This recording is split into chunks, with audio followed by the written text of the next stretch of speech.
I'm just starting off with my UPSC preparation and I'm just lost from where to start, where to end, which book to follow, which not to follow.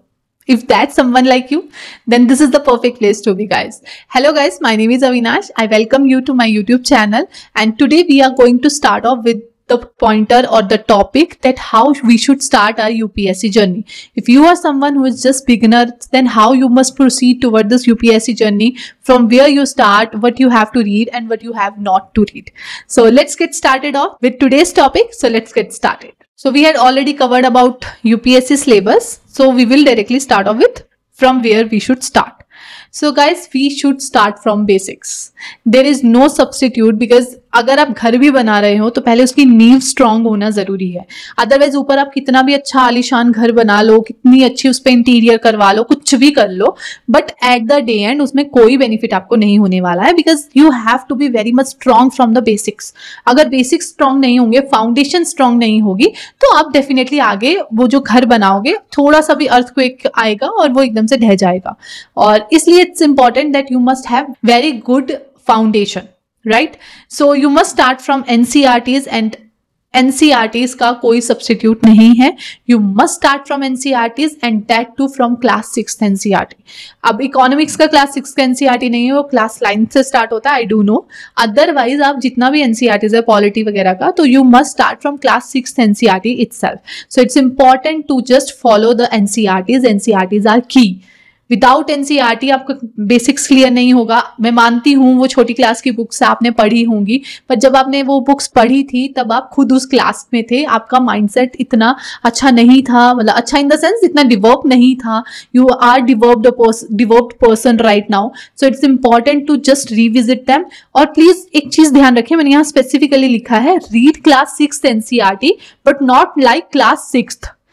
मतलब आप student के perspective से नहीं पढ़ो उसे as a teacher के perspective से पढ़ो, एज अ प्रोफेसर के पर्सपेक्टिव से पढ़ो, because you are not there, like you are not going there to just read class 6 NCERT और आपने वो पढ़ के उसके क्लास 6 का एग्जामिनेशन नहीं देना है. You are going there to just learn the concept, to clear your concept. तो प्लीज पहले तो अपने माइंड से ये माइंड ब्लॉक निकाल दीजिए कि वो क्लास 6 की एनसीईआरटी है, बच्चों की एनसीईआरटी है. जब आप वो माइंड ब्लॉक निकालोगे, देन यू विल अंडरस्टैंड कि क्लास 6 की एनसीईआरटी में भी कितनी सारी चीजें हैं जो हम पढ़ सकते हैं, जो हमें पता नहीं था, और उसमें बहुत सारी इंफॉर्मेशन दी हुई है. तो अगर वो माइंड ब्लॉक निकलेगा तभी आपको वो इंफॉर्मेशन दिखेगी, अदरवाइज नहीं दिखेगी. और बहुत सारे एस्पिरेंट्स होंगे, उनकी आपने इंटरव्यू सुना होगा, बहुत कुछ मतलब बहुत अच्छे से एनालाइज किया होगा. Then you must had also understood कि एनसीईआरटीज हर कोई पढ़ता है और पढ़ना पड़ता है, राइट? उसका कोई सब्सटीट्यूट नहीं है. So start from class 6th NCERT. पहले एनसीईआरटीज क्लास 12th तक की कंप्लीट कीजिए, अपने बेसिक स्ट्रॉन्ग कीजिए. Then have only one another standard book, जिससे कि आपकी पूरी फाउंडेशन आपकी एनसीईआरटी से हो गई, और उसके बाद जो एडवांस लेवल का कोर्स था वो आपने एक एडवांस बुक से कर लिया. That's it. उसी से आप साथ में एमसीक्यूज ट्राई कीजिए, सब कुछ कीजिए, देन डेफिनेटली आप इस पूरी जर्नी में बहुत अच्छे से स्कोर कर लेंगे. And please don't over complicate things are very simple. Just move forward with simplicity, तभी आप इस चीज में आगे निकल पाओगे. अदरवाइज अगर आप मल्टीपल बुक्स रखोगे तो फिर एट द डे एंड आप एक बुक को मल्टीपल टाइम रिवाइज नहीं कर पाओगे, और रिवीजन के बिना कितना भी पढ़ लो रिकॉल नहीं होगा, और जब रिकॉल नहीं होगा तो समवेयर उस चीज का कोई फायदा ही नहीं होगा. सो इट्स इंपॉर्टेंट कि आप क्लास 6 की एनसीईआरटी से ही स्टार्ट कीजिए. सो एक और चीज स्पेसिफिकली जो मैं आपसे कहना चाह रही हूँ, please make note of that, because if you are starting off, these are very crucial points that you must be knowing. that approach रखनी कैसी है. approach में you must know कि when you are studying geography, तो आपके पास Atlas या map होना चाहिए, और वो मैप से आप सारी जो लोकेशंस बोल रहे हैं, जैसे अगर आप सपोज कोई भी मेटल के बारे में भी पढ़ रहे हो ना, कि ये वाला मेटल यहाँ पे मिलता है, just locate that on the map, तभी वो चीजें याद होती है. हम लोग क्या सोचते हैं, जब हम ज्योग्राफी पढ़ रहे हैं तब हमें मैप नहीं चाहिए, सडनली हमें समझ में आता है कि वी नीड मैप, तो फिर हम फिर से जाते हैं, हम फिर सोचते हैं कि हफ्ते में बैठ के हम सारे मैप्स कर लेंगे, तो वो नहीं होता. सो इट्स इंपॉर्टेंट कि जब भी आप पढ़ रहे हो, ज्योग्राफी पढ़ रहे हो, तो आपके पास एटलस या मैप होना जरूरी है, and locate locations on the map itself at that point. तो सेकंड इज पॉलिटी। जब आप पॉलिटी पढ़ रहे हो तो आपके पास बेयर एक्ट होना चाहिए। बेयर एक्ट मतलब उसमें जिसमें सारे आर्टिकल्स वगैरह लिखे होते हैं, so that when you are, for example आप यूनियन पढ़ रहे हो, जब आप पॉलिटी स्टार्ट कर रहे हो, you are reading about union and its territory, तो वो आप बेयर एक्ट में लोकेट कीजिए स्टार्टिंग के आर्टिकल्स में कि अच्छा ये आर्टिकल्स है, इसमें ये बोला गया है, और फिर अपना जो भी आप लक्ष्मीकांत पढ़ेंगे तो उसमें से उससे रिलेट करके आप बहुत इजीली कर लेंगे। तो बेयर एक्ट साथ में जरूर रखना है। जब हिस्ट्री पढ़ रहे हो, just try to draw it on timeline, तभी चीजें आसान होती है, right. When you are reading history, timeline में उसे ड्रॉ करो, और उस पे जैसे हम लोग करते हैं ना कि 0 पे ये वाली वैल्यू, 1 पे ये वैल्यू, तो वैसे ही कि इस ईयर में ये लोग थे, इन्होंने ये किया, इस वाले ईयर में ये थे, इन्होंने ये किया। उससे क्या होगा ना कि we will be able to articulate thing, क्योंकि जब हम पढ़ते हैं हिस्ट्री तो वो पैराग्राफ रहेंगे, तो somewhere we just miss out कि हमने पढ़ा क्या था। So it's important to just when you are reading history, just make time line for each and everything, and when you are reading ethics, for that you have to follow or attempt case studies at that point itself.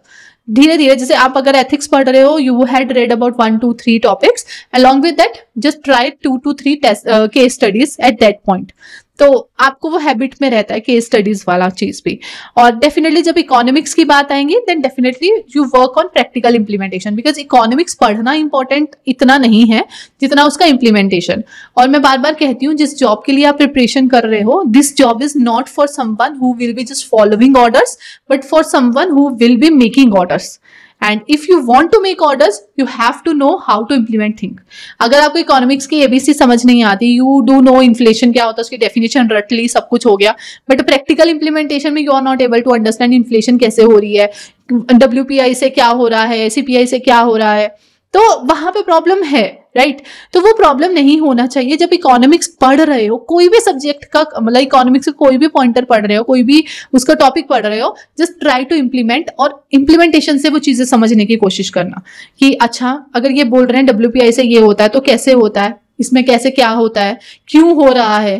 तो वो सब चीजें जो हम लोग science field वाले always we proud to say कि हम वाई पे बहुत बिलीव करते हैं, we always question, we always work in logical sense. So please try to use your logical head over there in the economic part and use your logical reasoning so that you get better understanding of economic topics. So this is the basic approach that you must have with you when you're reading geography along maps, polity with Bayer Act, history with timeline, ethics with case study, economics with implementation. अगर ये 5 चीजें करोगे तो पूरी journey आसान होती चली जाएगी। देखो एफर्ट्स आपको डालने पड़ेंगे, देयर इज नो सब्स्टिट्यूट। यहाँ पे कोई भी ऐसा नहीं है कि हार्ड एंड फास्ट रूल की चलिए आप ये चीजें कर लीजिए आपके एफर्ट खत्म हो जाएंगे, नहीं, एफर्ट्स आपको करने पड़ेंगे। But all the pointers that I am sharing right now, these are smart study. So जो हम लोग स्मार्ट बोलते रहते हैं ना कि we should have smart plan, smart study, hard study से अच्छा ये है कि हार्ड वर्क के साथ स्मार्ट वर्क भी करना है, तो this is the smart work. Hard work फिर भी करना पड़ेगा, there is no substitute of hard work, you have to work hard for sure. So this is how all the things about how, if you are someone who is just starting off, how you can move forward and how you can start off your UPSC journey. So basic thing that you have to remember right now, but we had understood till now is कि hard work करना पड़ेगा, but you have to start from basics. There is no substitute of hard work plus NCERT. दोनों का ही कोई substitute नहीं है. You have to work for both of them. आपको NCERT से start करना है, class 6 से start करना है, and once you are done with NCERTs till class 12th, then move forward with one advanced book of that particular subject. और जो आपको approach बोली है, that means geography atlas के साथ, polity Bayer Act के साथ, वो सारी की सारी चीजें आपको follow up करनी है, then definitely things will become easy for you. So that was it guys. Thank you so much. Please subscribe to the channel if you had not done yet and hit the bell icon so that all notification of new videos get delivered to you. Along with that guys, I conduct a master class, so for which you can register yourself at the link given in the description below. Over there I just explain everything about UPSC preparation and how you should move forward with dealing nitty-gritties of UPSC. So register for it today itself at the link given in the description below. I will see you all in the next video. Till then, bye bye guys.